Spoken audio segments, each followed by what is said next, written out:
wanti as maaliin beektanii rakkoonti cimaan rakkoo cimtuun qaba maaliin beektanii ilmoo takkaan qaba amma dura jechuudha amata 3-4 dura dhalee jechuudha sana tana dura jechuudha wanti hedduu takka qalbiin tiyya bakka lama na taateef maaliin beekta akkaan biyyaa qaba ture saniis akkuma akka kanatti narra darbeetumaan kan amma dura soomee jechuudha tiseen isaan narra darbeetumaan ergadhe saniis itti lafee ergadhe san ummaatii biratti jirtu beektaa sana haadhallee hin qabu haati tiyya manarraa duute obboliitii biratti amma takkitti taanii namaa si qabu tanaas narra dhiisee jira sanis tabbaa biraati tunis tabbaa biraati akkasi tanaas narra dhiisee kun narra dhiisee jechuun kanaas narra dhiisee mataa kiyya gubbaadha namni mana rabaa kumaaf dhibbaa shaniin akkanaan dalagee achi san biyyatti danda'a tana asi danda'a mataa kiyyaan hedduu takka san bakka narra eeggatan maallaqa kan erguuf fedhanii san ammoo akkasiin itti jettuun beeku irra guddii maal naan jedhani beektaa asoon ilmoo qabu osoo beekuun na fuudhe akkaan ilmoo saniin argini jangaruu na haadha garaan nan danda'u abbaa malee guddisee waa meeqatti ta'e biyya tana keessatti waan hin ta'in qabu waa ilmoo namaa ta'in ta'e hiriyaan guutuu narraa baqattee bakka akka takkaan amman ta'in daran ta'e sanis mana rabaa keessa waliin dalagaa ture ammata dheeraa ammata lama waliin dalagaa ture ergadhe abbaan qabdu naan ja'a asoo abbaa qabdu osoo beekuu asoon sanaadhaaf abbaa naati ta'ee guddifate asoon beekuu na fuudhee sana abbaan qabdu naan jee sanii maallaqa arguu na dhorka jechuudha amma hanga dabaanee na dhiisee deeme kana tanaas akka fedhe ta'e jee narra dhiisee deeme kana sanii sanaatu mashruuf jira jechuudha hanga duraa wajjin jiru immoo hanga tanarratti dhiise hanga dambayin in arguuf san bakka takkan qabdu rabbume khiyyaan qaba sanii achi bakka siisarii tiibee jirti ilmaan qabdi haadha maatiiti isii bira jirti sinii galee akkasitti isaanii sana cinqan kalaas dhiisee amma garuu naannoo warri Itoophiyaa namaanuu boodu sinii galee akkaan geejjii jiru narkanii haadha tiyyan qabu silaalarraa haadha tiyya qabaadde akkaan cinqananii feeti hamtu haadhuma biituu hamtuuf hin feene malee obboleessaa obboleetti yaada waa xiqqisiin godha jiru addunyaa kana keessatti abbaallee akka haadhaa siinqoo kun na kaayinamaan kun duraan waadaan agalee sirraa hin argaa koondaan sii godha sirraa argee ati dhaltee tumaaraa siisee baasee sirraa hin argaa ati biratti anaa daliyyee akkana kadhatee na fuudhee amma immoo na kaayinee narra dhiisee alpaatii narraa dhukkubaa mana namaatti kaayee baatiraa 900 argaa fi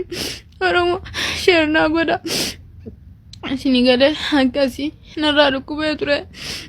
rabbuma bira jira malee kamalee narraa dhukkubee miidiyaa irra dhufee bu'uu hin dandeenyu sanis dhalaatunis dhalaadha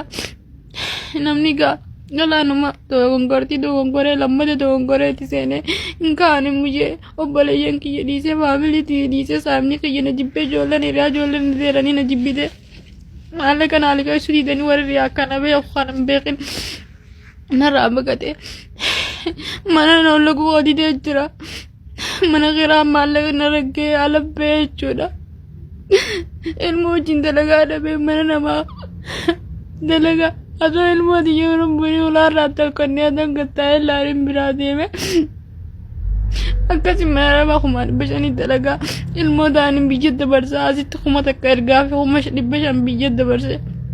900 akkana qaalitti maallaqa qabdu aanan yabaata akka bittuuf ergaa gidoo dhukkubsattee nyaan waan waan keessa dhabee asii boo'u jiru tiktoo yaada naman fixachiisu akkasi waan akkanaati jira akkasiiti oromootii wallaa sheer godhaadha ribbas kennaa godhaa sheer naa godhaadha viidiyoo tan isinii galee akkasiiti nis inja takka rakkoo hoisi jira tasaniin tanii nama dura dabarsee tana jara rakkadhee ol been dubbanne sanis akkasumas an warra galii taati kaduraa sanarra dhiisee dubbanne ture sagaafu sana inni dalagadhaa waan hin dalagadhuuf humna dhabnee akkatti dadhabee bakka humnati yaaliin kunne ture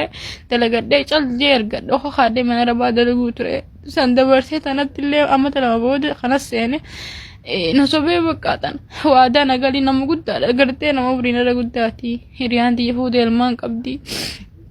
naadalii dhaluu ilmoon xiyyaan fedhaa sirraa laatuun argaddaa mana qabaa jechiin qabaan fedha gurguree sirraa ergaa rakkattuu naan jee amma immoo hiriyaan xiyya na kofadu jirti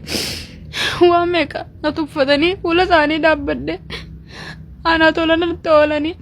angizeen fuula isaanii dhaabbadde na boona ka maallaqa qaban hin qabnu naan jeen maallaqa argannu hin qabnu naan jeen hattaa mana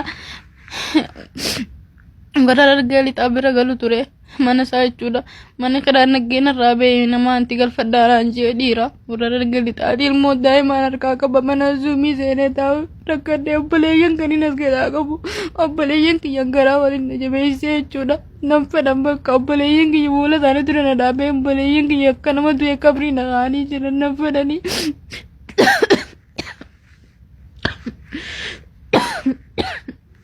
akkasii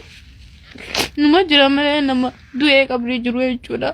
hedduu tokko na dhaga'ama oromootii waan akkasiiti jira rakkootii ilmootii kanarraa dhukkubee jiru haaqama geeffachuu namni yoo haaqamaan gabaanne haaqama geeffachuun hin jiru maallaqa yoon qabaanne yoon kuma takka hin qabaanne yoon kuma takka qabaadhe namni qaama qabu sii geessa sii gale akkasiiti haaqama qagilliitis ni geessita qagilliitis yoo maallaqa hin qabaanne geessuu hin dandeessu akkasin irraa dhukkubsattee biyyoon tiyya akkasii jirti haaqama hin geessine yoo numa jiraatte aannan numaaf kanaan jiraachuu jirti jechuudha akkasiiti oromoo tiyyaa shirnaa godhaa